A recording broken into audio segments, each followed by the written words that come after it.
Welcome to Recipes for Grief, heartfelt storytelling for feely foodies. I'm your host, Andrea Sexton Dumas. Welcome back to another episode of Kitchen Table Talk with Andrea. Today, we are going to be discussing ancestral veneration and ancestor connection. I thought that this would be a really nice follow-up to the episode 14 with Veronica Wells-Puoane. Her relationship with her grandmother, Miss Leonora, is seamless. And, she says it's like she's in the room with me at any moment. And I know that not all of us experience that. So I wanted to share some of my experiences with ancestral veneration and connection, connecting with my loved ones on the other side. And while this is certainly not a how-to, this is not an instruction manual, I do hope to provide you with some guidelines that I follow that may be helpful for you in your experiences. And so before we get started, I just want to say I've lit a candle. I actually always light a candle before I record. Today I pulled stones, which I do every day. I did not pull a tarot card for this episode, although maybe I should. The stones that I have pulled today are rose quartz, sunstone, and moldavite. I actually just grabbed the Hoodoo Tarot deck created by Tiana Lee McQuiller. It's one of my absolute favorite decks that I have. And I am going to pull. I'm going to pull while I record and just talk you through this because ancestral connection through divination and tarot is definitely something that you can do to receive messages from your loved ones. So I shuffle the cards. I kind of intersperse them amongst themselves 3 times. And then I'm going to knock 3 times. The purpose of knocking, as I understand it, is to kind of knock out the energy of your last reading, or even just the energy of the room. And you're just kind of clearing the deck for this present moment. You can certainly say a prayer as you are preparing the deck for your reading. The thing I love to say, especially even as I begin podcast, is let what needs to be said, and let what needs to be heard, be heard. Okay. And so after knocking 3 times, everyone has a different way of working with their tarot decks. Some people just pull a card right off the top. I do not. I gently shuffle the cards in my hand, and usually what happens is a card will fall out. It'll fall out of the deck and make itself known. That just happened. And so that's how I pull cards. I know that there are different ways to do this. Some may feel like they have the right way. I personally don't believe in that. I am someone who is self-initiated. So I tend to follow what feels good to my body. And so with that said, ooh, oh my goodness. Wow. Give me one moment as I just take this card in. So this is the card 8. This is strength. There is a young woman and her arm is around what looks to be like maybe a bobcat or a lynx. The cat is hissing. And the woman has her arm wrapped around the cat's shoulder, like completely unscathed by the hissing that is coming from this cat. The woman looks calm. She's staring directly into the quote-unquote camera, looking directly at us, the reader. So let's go to the book. As I believe I mentioned in a previous episode, I tend to look at the card first to gather, what am I noticing? What is this card telling me? And with several of my decks, I actually throw the book away. I do not use a book for my regular tarot deck, the Waite Rider deck, But with the Hoodoo Tarot deck, it's so beautifully written. It's like a history book in many ways, especially around hoodoo and Black American indigenous wisdom. So I always read the book for the Hoodoo Tarot deck. So the Strength card, I'm going to read all of it. So it starts with a Bible verse. May you be strengthened with all power, according to his glorious might, and for all endurance and patience with joy. Colossians 1:11. I feel like I mispronounced that. There is also an herb attached to each card in this book. The card here has the plant chamomile, and it says, the woman poses with a powerful puma. She trusts it, and it trusts her. The puma, also known as the cougar, the mountain lion, or the panther, is the second largest cat in North America. It is a cunning hunter with practically no natural enemies except humans. It is a fitting analogy for our inner strength, which can only be brought to the brink of extinction by external forces. The fact of the matter is, we are all strong, or else we wouldn't be here. If you consider the hundreds of sperm that competed to make it to our mother's egg, all failing but one, then you have no choice but to admit that we all came into the world winners. The only challenge that we face once we get here is how to maintain that same determination to win, grow, and transform into even more powerful, developed beings than we were before. When strength comes up in a reading, you are being asked to consider how you will access the inner strength needed to overcome any obstacles in your path. This is not a card of brute force, but one of subtlety, patience, and endurance. It's a reminder that you have what it takes to triumph over whatever may be troubling you if you don't push too hard or act a fool. If someone has really pissed you off, it's critical that you heed this advice, or you could make a mistake that could make things worse. It might get you or someone else hurt or locked up. Just chill, and things will work out fine. If you receive the Strength card in a reading, consider the following. Are you strong enough to be compassionate? Use the power of persuasion to get the results you're seeking. They are an influencer. Pay attention. Brute force or bluntness will backfire now. Be careful. If you would want to be forgiven in that situation, then forgive. Don't give up. You can do it. Reject any attempts someone is making to intimidate you. Stop complaining. There will always be setbacks, no matter what you're trying to do. It's time to get solution-based. Take a chill pill. Wow. So this is super wonderful for this particular subject that we're talking about today. And can I just talk about, the puma, aka cougar, aka mountain lion, aka panther? Are y'all thinking what I'm thinking about the Harriet Tubman episode? Wow. Okay, well, let's get to it then, y'all. So I'm going to keep this card up as I'm recording so I can see it and be reminded of that inner strength. So from my perspective, when we talk about ancestral veneration and ancestral connection, I think for myself, what matters most is the relationship, right? When we talk about being in a relationship with someone, I believe in the previous episode, I've referred to this as after death care, right? So let's say, let me talk about my grandmother, right?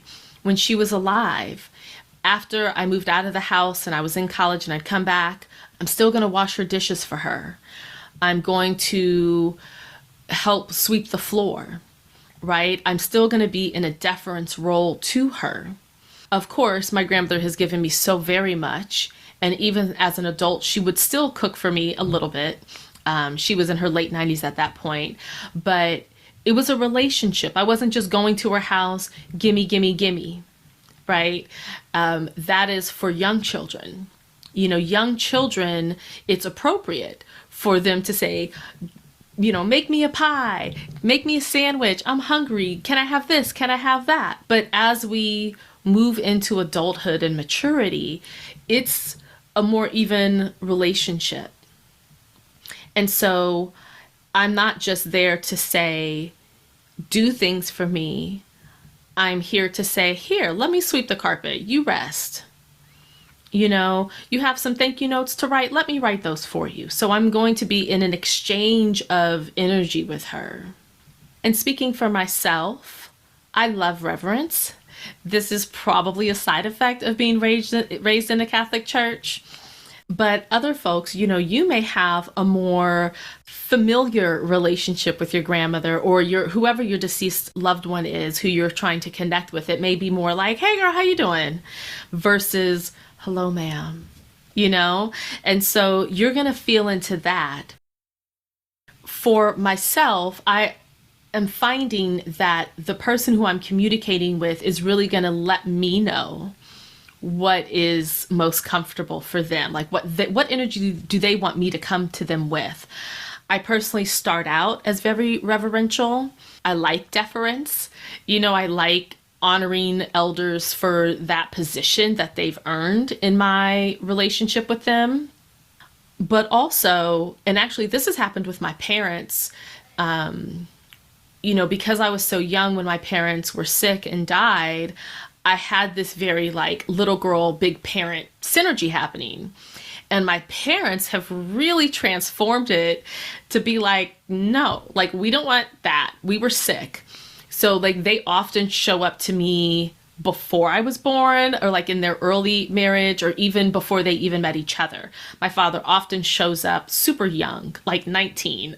He was like, I want you to see me when I felt my strongest. And so the energy with my father has become very, very playful. I heard from other relatives that he was kind of the jokester of the family. But by the time I was born, he was very sick. So I did not get that. I don't remember it. Let me say that part. I don't remember that aspect of him. And similar goes for my mom. Because she was grieving so much and then her health started failing so quickly and drastically after my father died, I kind of handle my mom with mittens a little bit, because I just sometimes see her as this grieving widow who really had a hard time putting one foot in front of the other. And I mean, quite literally because she was disabled. But my mom shows up and she's joking and showing me this part of her personality that I didn't really know.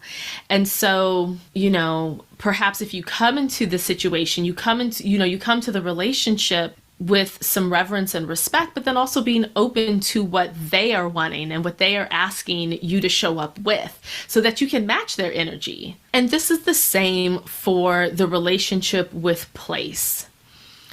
This is very, very important to me. It's become very important to me as I continue to learn and grow, especially learning about the ancestral lands that I live on of the Ohlone people. I am not indigenous. And so me even being here on Turtle Island, so-called the United States, this is not my ancestral land. And so even doing ancestral work on this land, I do think it's important to also honor the land that you're on. And again, my habit is to always come with respect and reverence, almost like you're entering a sacred place. The land is the church. To really show respect.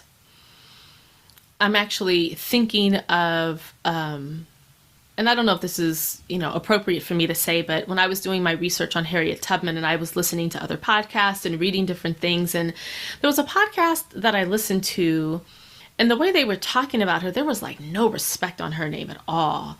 I know we know her as Harriet, Harriet this and Harriet that, but I'm can you please throw a Miss Harriet in there every so often?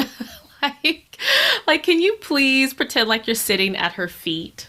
Like I used to sit at my grandmother's feet. And maybe that's just me, but I think also when you are able to say hello to the tree outside your door and whatever plants might be growing there, what plants historically and ancestrally would have been growing there. For me, that's a very important part of ancestor veneration. Actually, I just want to refer again to this most recent episode with Veronica, where not only did her grandmother wear a perfume from the couscous plant that is native in Jamaica, and so her family has this perfume that smells like that plant. Again, speaking of the land, when Veronica's grandmother went back for her mother's funeral, she took a clipping of a plant. And that plant now has clippings all throughout the family, and different members of the family have that. And so, again, what we're talking about is relationship, tending to the representatives of that relationship, tending to the plant, watering it, fertilizing it, taking care of it when it's in a weather pattern that is unfamiliar to it. And I think for now, one of the last things I want to say about the relationship, I'm thinking about, I know that in certain traditions, I believe in Islam, before you even walk into the mosque, you wash your hands and your feet. At a Catholic church, when you walk in, you dip your fingers in holy water and bless yourself. So there's that water element again. And so I think also, while you can have a very friendly and comfortable relationship with your beloved dead, that it also makes sense to maybe wash your hands ahead of time, cleanse your body, clean your mind, kind of show up with physical representations of cleanliness and mindfulness as you move forward in building that relationship. This also leads me to the concept that your body is also the ancestor. You are a physical representation of all the thousands of generations who have come before you. Some of the teachers who have helped inform this for me include Sonia Renee Taylor, Therese Couture, Resma Menachem. Do you have respect and reverence for your own body? Your body is a site of liberation. Let's take a moment and just check in with yourself as you hear me say these words. How does that feel to you? Living in systems of racism and colonialism and hatred of fat bodies and pressure to look a certain way, especially as women, we don't always feel safe in our bodies. And so loving oneself, loving one's body can be a real hurdle. And yet I would submit to you that learning to love yourself can lend itself to your relationship with your loved ones on the other side of the veil. If you can see your own body as the body of your grandmother, the body of your parent, the body of your aunt, the body of a long lost ancestor, sometimes to skip over the Christianity harm that's been done intergenerationally, I like to call on my 10,000 years ago ancestor to say, I am also still them. And what would they be doing with their bodies? They would not be wearing Spanx, I could tell you that. Although, I'm sure every culture and every generation has its beauty standards. So I'm not saying, I'm not making any sort of like blanket judgment. And as we discuss tending to our ancestors, as you would tend to someone in real life, those of you who are parents, you tend to your children. You make sure their teeth are brushed. You make sure they're fed. You make sure they feel safe in their bodies. You talk to them about what's happening in their lives.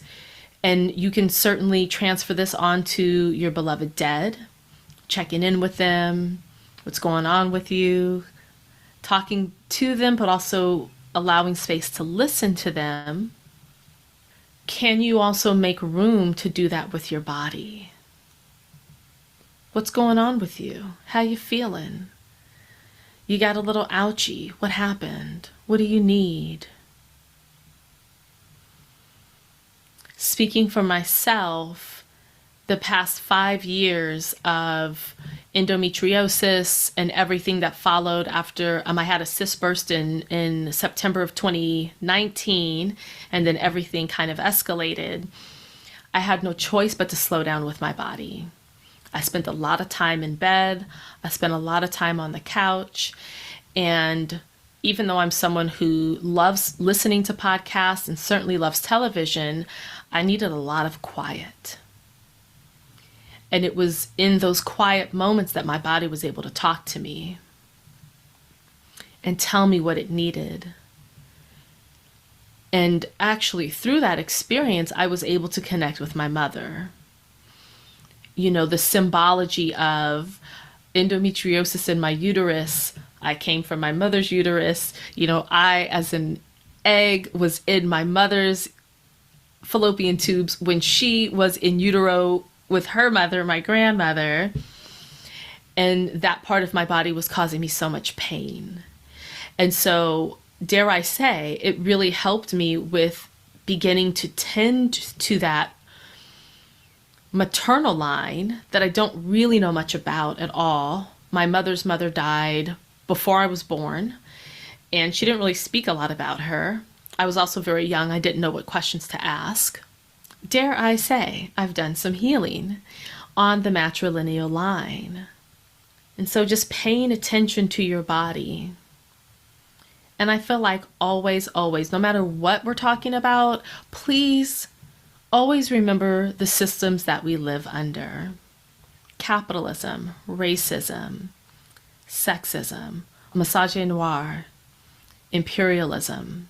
The list goes on, but if you are having a hard time with your body, you can ask yourself, where did that come from? Who told me to have a hard relationship with my body? Who told me to judge myself this way? And also, let me just say for the record, like having a podcast, I record myself on Zoom. I'm literally watching myself recording. I know many of us don't like the sound of our own voice. We don't like to see ourselves on camera. And this creative venture for me of creating a podcast has really kind of forced me to get over myself. You know, it's like you have to look at yourself. You have to listen to yourself. You have to make sure that what you're putting out there is what you want to put out there. My eyes just went to the card. Strength. Inner strength. Don't let these systems harm you any more than they already are. Don't give them that power. You take your power back. So let's talk about power. Where do you get your power from? So I referenced this in the episodes about the roles, the milk line roles. It is said that we have 3 ancestral lines. We have the milk line, the bloodline, and the storyline. Unfortunately, I cannot locate who came up with this. And so if anyone knows where this originated from, let me know. But I kind of metabolize it for myself now. So your bloodline, let's start with the most obvious. It's your biological people who you come from. Not everyone knows their biological family, but your body is them, right? So, and I'm certainly not well versed in adoption or even the foster system, so I don't want to say too much and speak out of line. I do not want to be insensitive, but I do just want to honor that you don't have to be in relationship with your bloodline to have a relationship with your bloodline if that is what you choose for yourself. Because perhaps that hasn't been chosen for you already. With the bloodline, you know, it's interesting. As I mentioned, I don't really know my mother's people that well.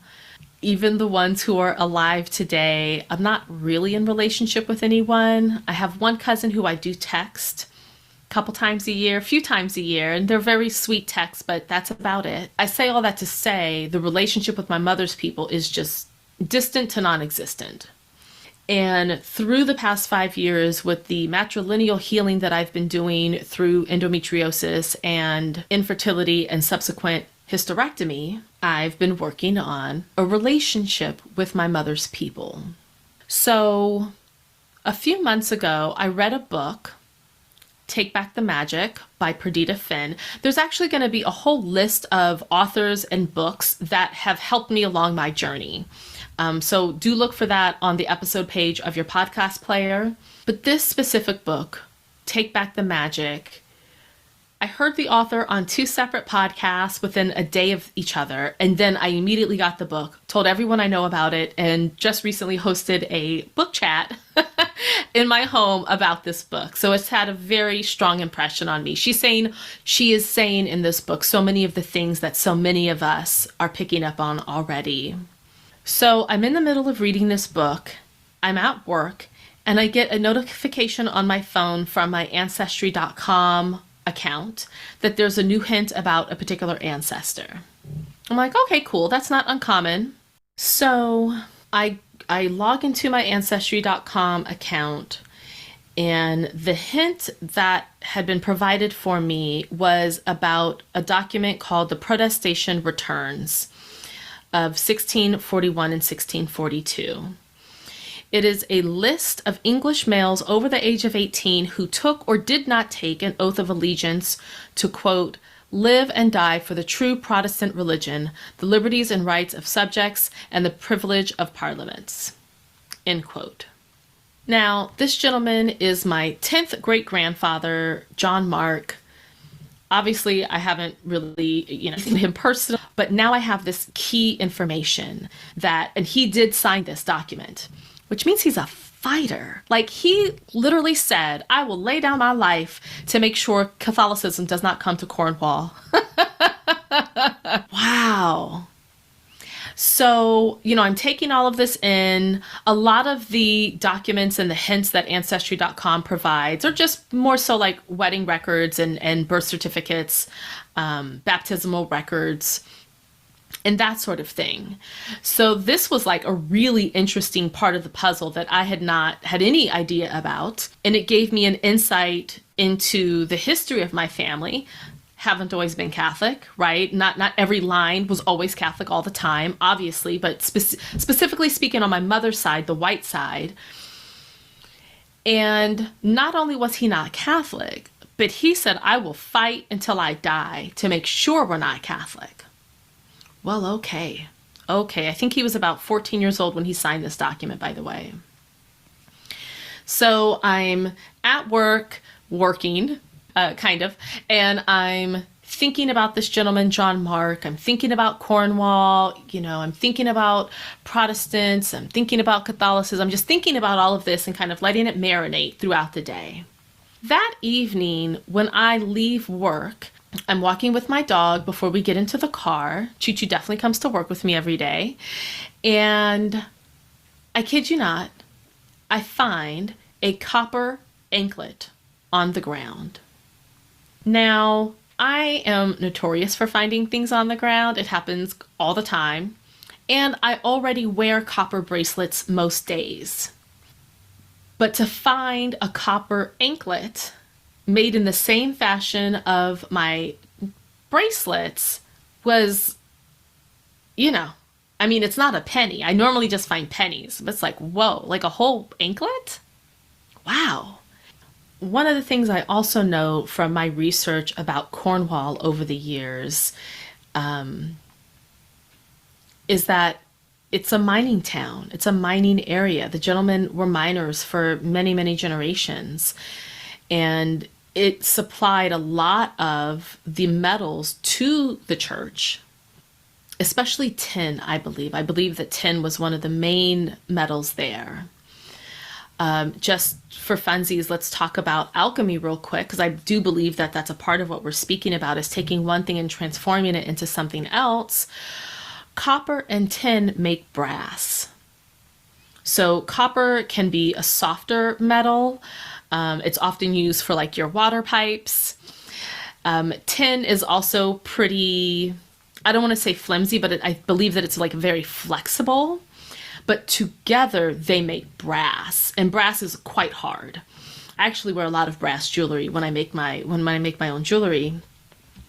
So I really took this as, not only did I connect with this gentleman, my 10th great grandfather on my mother's side, he's showing up for me. He gave me a gift. So let's now go back to what we were saying about relationships. He gave me a gift.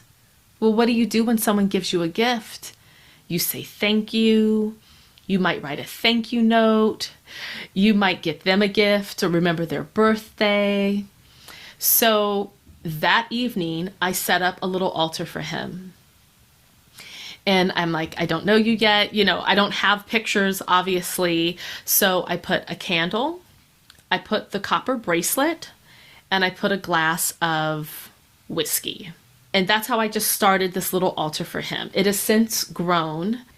And there's other things on the altar that I feel symbolize our relationship. And so this was about 5 months ago that this happened. I now wear the copper bracelet. I wear the copper anklet every single day. I actually don't take it off. I just keep it on me. I also feel like, that's a way to help ground myself. Copper is a very grounding metal. Actually, separately, but maybe not, one of my girlfriends sent me a grounding mat for my mattress. So I also now sleep on a mat that has copper in it for grounding purposes. As I become more vocal in speaking up about social justice, specifically Gaza, I am calling on great grandpa John Mark for that, which seems like an unlikely fit, right? It's this Cornish dude from the 1600s, like, you're really going to help me with social advocacy. But yes, he was a fighter. And that's definitely a spirit that I have in me as well. That also could just be my Mars in Capricorn first house. But he is saying, I'm willing to help you fight. Let's work together. And so that is how he and I are building that relationship. So this is a bloodline connection that I didn't really have before. And I still don't have with most of the people on my mother's side, but here this person has shown up for me. So if you are someone who finds things on the ground, you have different synchronicities, you can ask, who is this? And see what happens, see what arises. I also just want to share that one thing that happens to me is that I hear a lot of messages in the shower. And so John has also come to me in the shower and said short sentences to me. We're not having full-blown conversations yet, but he has come to me when I call him my 10th great grandfather. It felt like a joke, and he was kind of like, no, I'm the first. Like, I'm the first person from your mother's side to come forward. So he doesn't want to be the 10th great grandfather. He's kind of like, I'm the first, which I found to be like, okay, all right, you definitely got some strong energy here. So also being open to receiving those messages of those who do want to connect with you. Then there's your milk line. This is what I spoke so much about in the episode with milk line roles. These are the people who you are not blood related to, but they have fed you. So think about the mother's milk. While, of course, that could be your literal mother who may or may not have breastfed you. For me, the milk line is anyone who feeds you. It's kind of like the proverbial baby's bottle. So for me, I'm talking about the people at my church, St. Patrick's. They were absolutely my milk line, mothering me and loving on me and showing up for me, cheerleading me. Even today when I go back to my childhood church, I was there just a few weeks ago, and I met with such warmth. There's a particular woman who cries when she sees me. It's very humbling. And I know without a doubt in my mind, I would not be the person I am today if all of those people at St. Patrick's, as well as my neighbors on 11th Street, did not love me the way they loved me. Yes, I had my grandmother. Yes, I had my mom to whatever extent she could show up. Of course, I had my aunts and all of my cousins and my sister. And the church community in West Oakland, they fed me. Straight up. That's all I could really say is like they fed me. Some of the other people who I consider my milk line now include Panther and Harriet Tubman. So if you have not listened to the Harriet Tubman episode, I think you should. I think it goes very well with this particular episode, but I had an experience with Panther in a hypnotic state where Panther energy came to me as a mother figure, and she was licking my brain. She was cleaning out cobwebs, and you would think if you can visualize a panther licking your brain, like literally pulled back the skin and the scalp and was licking my brain, that sounds rather intense. She was gentle and loving, like a mother, should be. I felt safe in her den. I felt comforted. And I do regularly go back to Panther and her den. She teaches me things. She shows me things. And so that's a real relationship, Mother Panther, for me. And that's what I would identify as the milk line. And Harriet Tubman as well. She's teaching me so many things from her life experiences and the way that she showed up, and especially regarding freedom, right? What can I do? And as someone who is highly intuitive and psychic, there I said it, still makes me nervous to say, but like Harriet Tubman used her psychic abilities to get free and to free others. And if that's not the purpose of psychic ability, I don't know what it is. So that is a very strong presence in my life. And every time I talk about psychic ability, every time I talk about intuition, just with my friends, even at the book chat yesterday, it will always come back to liberation and freedom for all, period. Okay? And then I just want to bring up someone else because this person came up yesterday. I won't say her name to respect the privacy of her family. I will call her Dragonfly. I have a friend, Dragonfly, whose husband I went to college with. So she and I met at a party. That's when she met her husband. I was friends with him. And we were all cool. We'd go out partying and dancing, and we kind of lost touch. And she ended up being diagnosed with breast cancer. And that is how she and I reconnected, through her cancer journey. And in that cancer journey, we became so close. We would text and email just about every single day. And she did die, but she still shows up. She still shows up. And so Dragonfly is absolutely, even though she's an equal and a friend, she is absolutely a milk line ancestor for me through the veil. So, the milk line are these people who are feeding you and tending to you, who you're not necessarily blood related to. And then lastly, there's the storyline.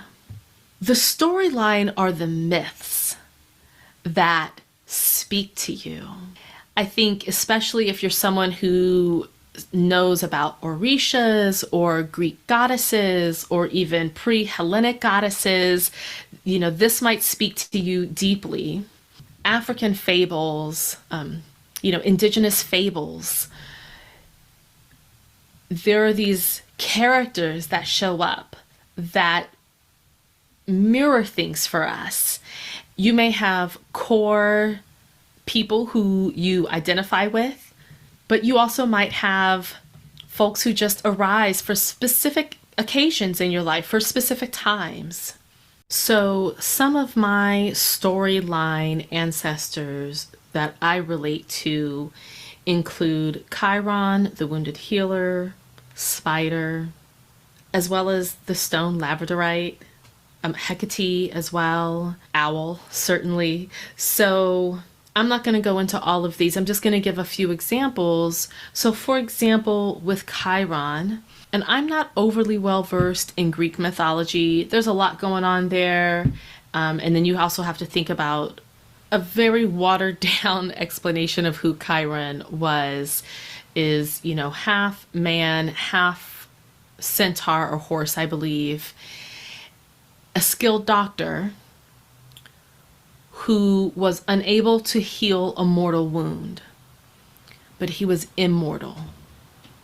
So he also was not able to die. And so for all eternity, he was suffering. For me, this resonates not only because of where the asteroid Chiron is in my astrology chart, but also because my main shadow is the wounded child. That's the loudest shadow part of mine, at least at this point in my life, and for the past 4 decades of just based on my experiences as a living, breathing human being, as a human child, of growing up with sick parents and death and dying, and your shadow shows up. That's the parts of you that lurk in the dark. And so sometimes when I get a little woe is me, it shows up as the wounded child. No one can help me, no one is here for me, look how awful everything is, I can never do anything to fix this. A very childlike mindset. It's like the opposite of the warrior, right? And so for that reason, when I notice the wounded child inside of me becoming more loud, I can call on Chiron, right? I can call forth this energy of right, there's a wound that I have that will never heal. Having disabled and then deceased parents is a part of my story. It's not the whole story though, right? And I'm no longer there. I brought up Spider. There are a lot of myths about Spider throughout the world, but even, let me say this, because you can read books, you can listen to podcasts, but sometimes you don't have access to those things. And I am a very big believer, perhaps this is a part of my collapse awareness, where what happens when we don't have books? What happens when, what happens to our belief systems when we don't have quote unquote experts to call on? You have to discern for yourself the meaning, looking at symbology and making meaning of it when you don't have an expert to go to. So just noticing spiders around my home, especially outside and especially in the springtime, they're predominantly weaving webs. Some people will take this as mother energy, because spiders have so many babies. But as someone who has a writing background, I take spider almost anytime I see a spider, I always say hello. But also it's weave a web, Andrea. Weave a web. And for me, what that usually means is storytelling or writing. Are you writing enough? Are you journaling? Are you working on the things that you want to be working on? Weave your web, Andrea. And the last example in storyline I would like to share is with labradorite. I love crystals. I do crystal divination, as I mentioned. And labradorite is, it's my psychic stone, right? And let me just, before I even tell you, the mythology behind labradorite, let me just tell you how I came to know labradorite as my psychic stone. When I was first learning about crystals and becoming familiar with them and reading about them, I had purchased a piece of labradorite, gotten home, and forgot the name promptly. I just had no idea what it was called. I could not remember. So I remember I was sitting in my grandmother's rocking chair that I have, and I'm thinking about it. I'm holding the stone. I'm like, what is your name? What is your name? Who are you? Tell me. And And I was getting a little bit frustrated because it was not coming to me. And I have a couple different crystal, encyclopedias or crystal books. So I'm looking through the one I had at that time, and I figured I'll find it eventually. Like, I'll find the photo of the stone, and that's how I'll know. And I don't know how long I was sitting there doing this, but it was long enough, and I just could not figure it out. And I said, you know what? I got to get up. I got to carry on with my day. Just one more time. And I opened the book just to a random page. Bam, labradorite. And immediately, even before I read the page. So again, we can have all the reference books in the world. We can know what the experts say. But ultimately, I do hope we rely on our own intuition and our own understanding of things. So if I'm asking, what is this? And I open up to the page of it randomly, well, to me, that was a psychic moment. I was led to that page to learn more about that stone. So that's how I first said, oh, labradorite is my psychic stone. And then, of course, then I read about it, and, it is a very magical stone. But the myth I heard is, the Northern Lights, the aurora. So, in the way Northern Hemisphere, you'll have these, is it called borealis? Yeah, aurora borealis, that light up the sky, these patterns of lights and rays and spirals and flickers. I mean, it just looks amazing and fantastic. And so I read this story, and I don't remember where I read this, unfortunately, but was that the aurora borealis was happening in the night sky, and the creator grabbed some of it and threw it to the ground so that humans would have that energy embedded here on Earth. So when I work with labradorite, I'm also calling forth the magical visuals and what that might represent from aurora borealis. And so in that way, labradorite is one of the ancestors in my storyline that I deeply connect with. It must be said, amber is also another, that is my signature stone. The way that I understand amber is the brilliance of the sun grounded in the blood of a tree. And that really, really, really speaks to me. And so as we kind of gather all of these ideas of the bloodline and the milk line and the storyline, and who are these ancestors and loved ones who we are wanting to connect with, again, I'm going to come back to relationship, offerings, altars. Do you have an altar in your home? How many? I have several. I have my main altar. I have the newer altar that I've created for John Mark and the other relatives that I associate with that relationship that he and I are building. I make impromptu altars. I have one on my recording desk that is specifically for when I record, when I'm hosting things on Zoom, candle hour, and the like. And so, these altars are a special place, a sacred place. And in fact, I brought up my friend Dragonfly. It was for her that I created my first intentional altar. When she was diagnosed, I didn't really know what to do, and I didn't really know how to help, quote unquote, help. And so I had a spider plant clipping and a couple crystals, and I just put them on my bookcase. And I just said, here's where I'll pray for Dragonfly. I also pulled a tarot card to see, I asked the question, what is my role as her friend in her cancer experience? And I let that wisdom guide me in how I worked with her. I wasn't her healer. I wasn't her doctor. For those who might be curious, the card that I pulled for my friend dragonfly, when I asked the question, what is my role? It was the Six of Swords. I won't go into how I define that for our relationship, but I did just want to let you know. But that was the first time that I created an altar. And from there, the altar grew and grew, and it continues to evolve. My relationship with altars continues to evolve as time passes, and my relationships deepen and morph over time. But it is a sacred place. I know I keep coming back to reverence, but for me, I approach my altar with great reverence. It is a holy place for me. And even tending your altar, I was recently having a conversation with some friends about, my altar's a little dusty.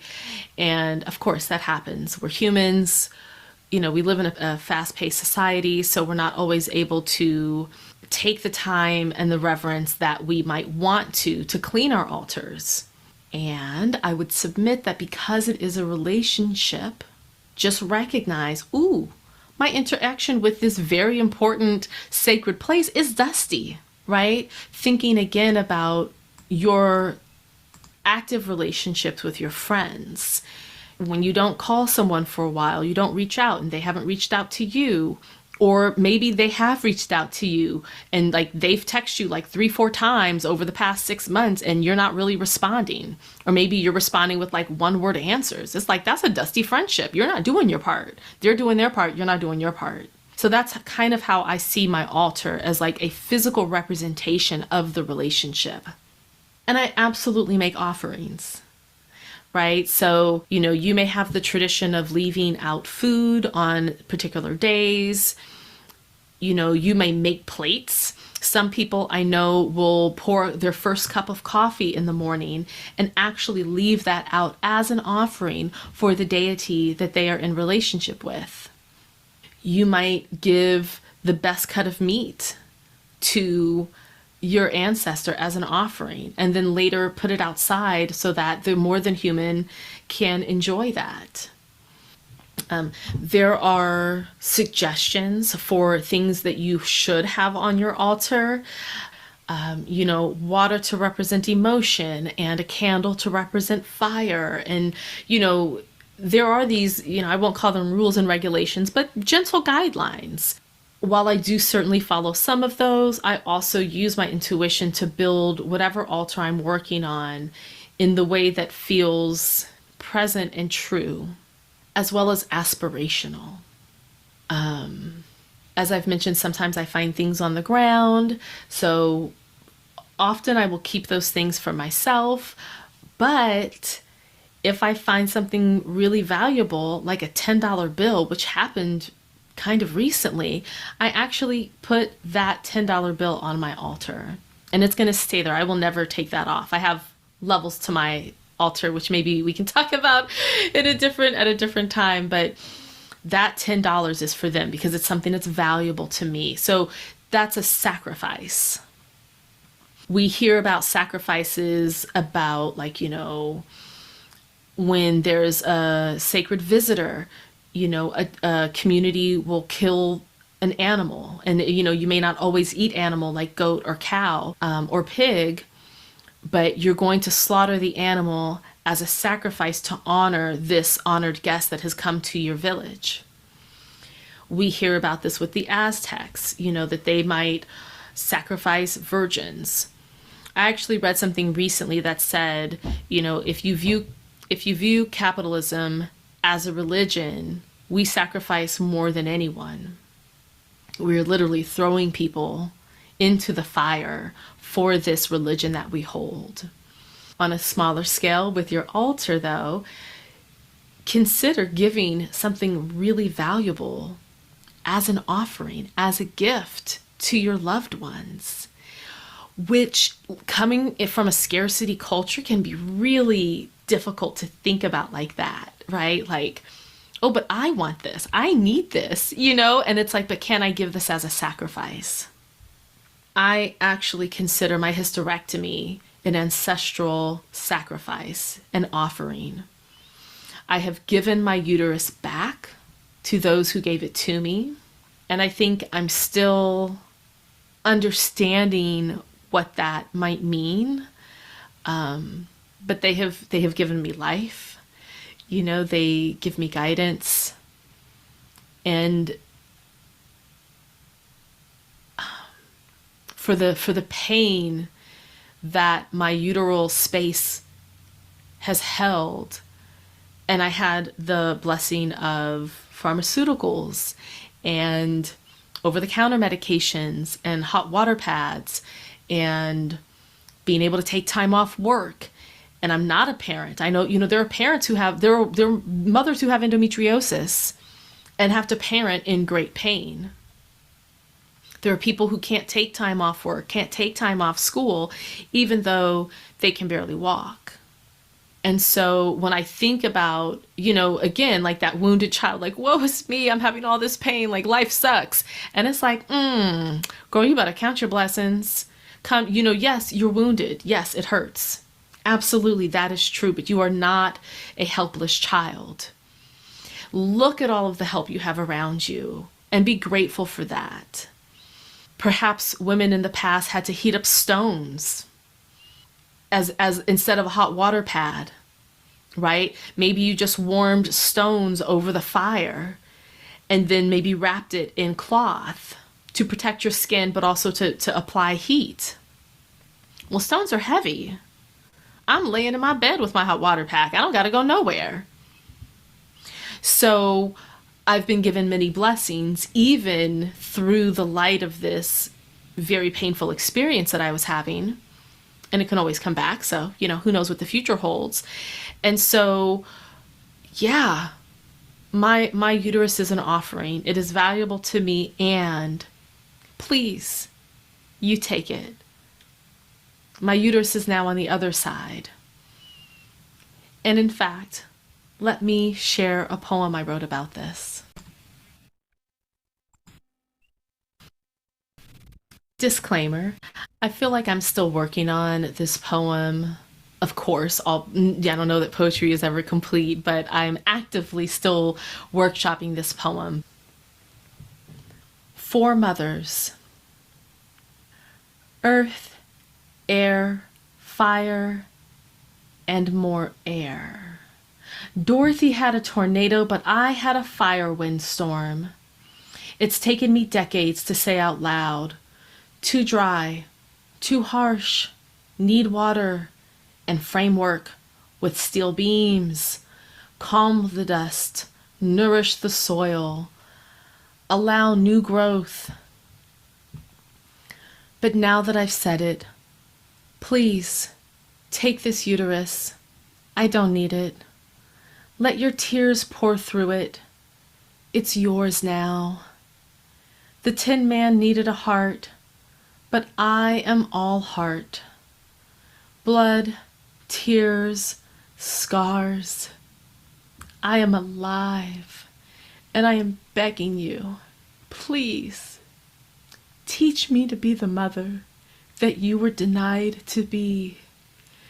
And with no uterus at all, I will mother anyone who needs heart.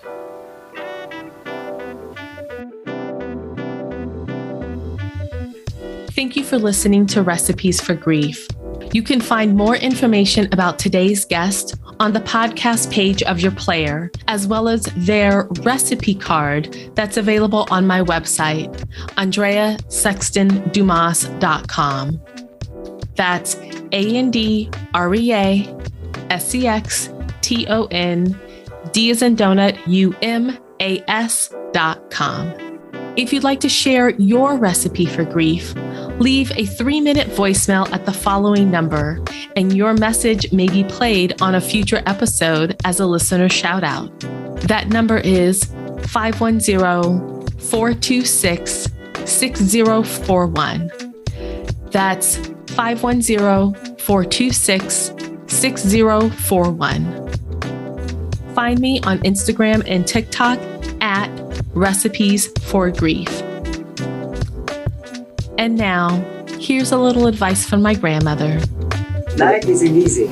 You just have to make the best of it.